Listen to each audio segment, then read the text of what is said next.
What's going on YouTube? How is everybody today?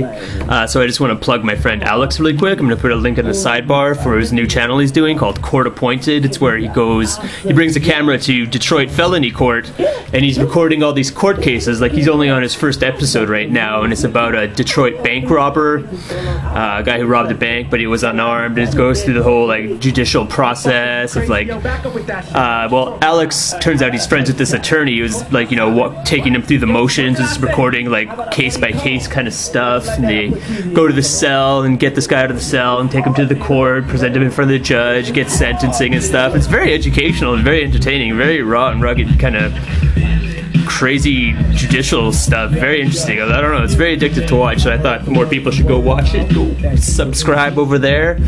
He didn't ask me to plug him, I'm just plugging him because the videos are pretty awesome actually. I'm pretty impressed with it. So today we're going to talk about Prince Paul's 1999 album. It's called Prince Among Thieves. It's supposed to be one of the first concept albums. It was released on Tommy Boy Records. Yeah, it's a hip-hop concept album, a hip-hop opera, a hip-hop musical, something like that. Prince Paul, he's a very prolific guy. He's got his finger in a lot of pies. He's been DJing and producing since 1985. He started off in Stetsasonic. He moved up to De La Soul, produced a lot of albums for them. He's also worked with Third Base. He's in Handsome Boy Modeling School. He's also in Gravediggaz with RZA. He's worked with MC Paul Berman and The Dicks and Resident Alien. He's worked with a lot of people, Dan the Automator, Del the Funky Homo Sapien, on and on. Anyway, pretty good album. A lot of people say this is a masterpiece, a must-have album. I'm not sure it's that good, but there are tons of good tracks on here.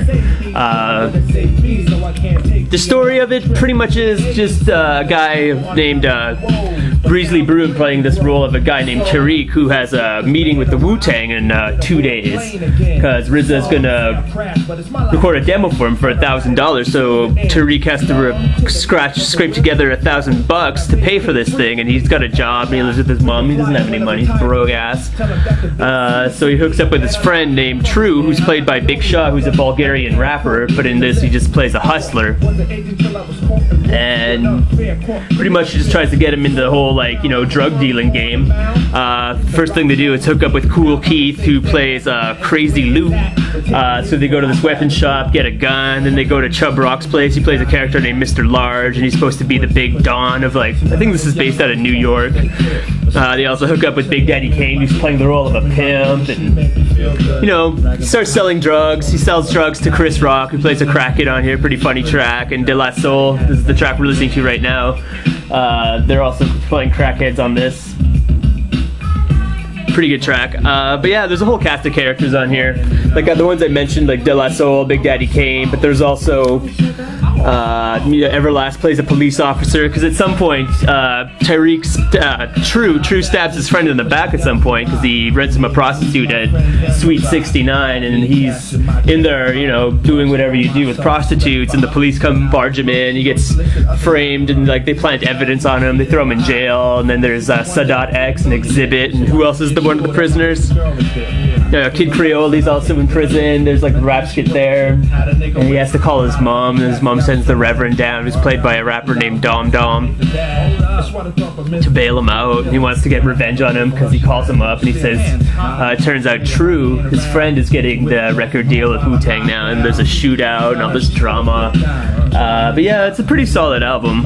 There's more good songs in here than bad. Like, I really like the song 2, which is called Steady Slobbin', which is a parody of Ice Cube's Steady Mobbin' off his 1991 Death Certificate album. Pretty good funny song.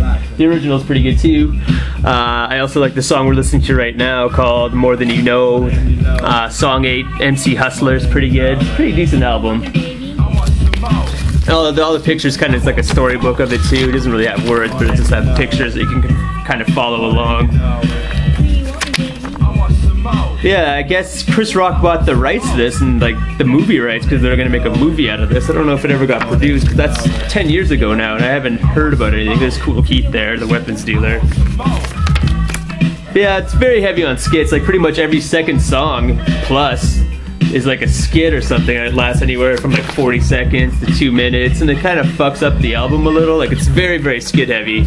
Prince Paul's a guy who's a very experimental kind of rap producer at times. Well, not too experimental, but he does use a lot of strange samples and stuff, and he also tries to be very comedic.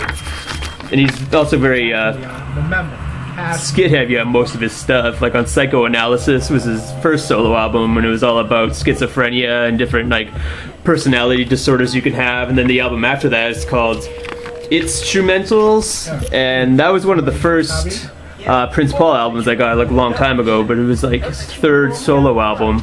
This picture of the shootout there, and that was also very, very skit heavy and stuff, but it was pretty cool though. Psychoanalysis wasn't that great. This is the other records he's been on. But yeah, hip hop concept album, has a very cinematic feel to it, and like I said, like it's got some funny lighter parts, like Chris Rock's on here. Like the lyrical skills on here aren't that great, but they're above average most of the time. Like at worst, the CD's average. It's just very skit heavy. You have to pay attention to it, or you're gonna get lost in the storyline, and then you won't really care about the songs. But if you sit down and pay attention to it and try to follow along, it is very enjoyable. But it's kind of an album you have to pay attention to. It's nothing you really can pay in your car and just kind of have playing in the background, because then you won't really give a fuck about what's going on. 35 tracks, 77 minutes long, so this thing is a monster too in length. But yeah, a lot of people say classic, must-have, hip-hop album. I just say it's pretty good. Prince Paul, Prince Among Thieves, released on Tommy Boy Music in 1999. Subscribe to CourtAppointed though, very cool judicial shit on there. Detroit, Michigan Felony Court, very cool. Why don't you fuck me now? Check it out. Yeah, no doubt.